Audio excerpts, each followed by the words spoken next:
kako avion sa 239 ljudi može jednostavno da nestane.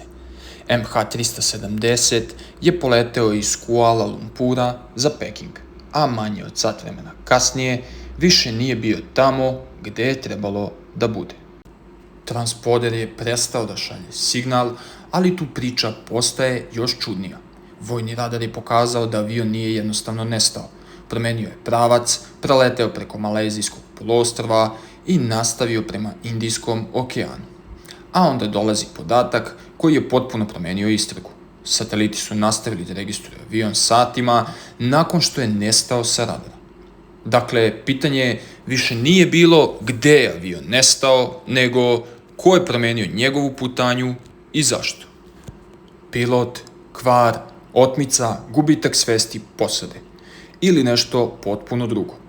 Problem je što za svaku od tih teorija postoji nešto što joj ide u prilog, ali i nešto što joj ozbiljno protivreči. Zato sam u kompletnom videu od sat vremena prošao ceo let MH370 od početka do kraja. Putanju, pilote, radarske i satelitske podatke, sve glavne teorije i najvažnije šta zaista potvrđuju dokazi, a šta je samo pretpostavka.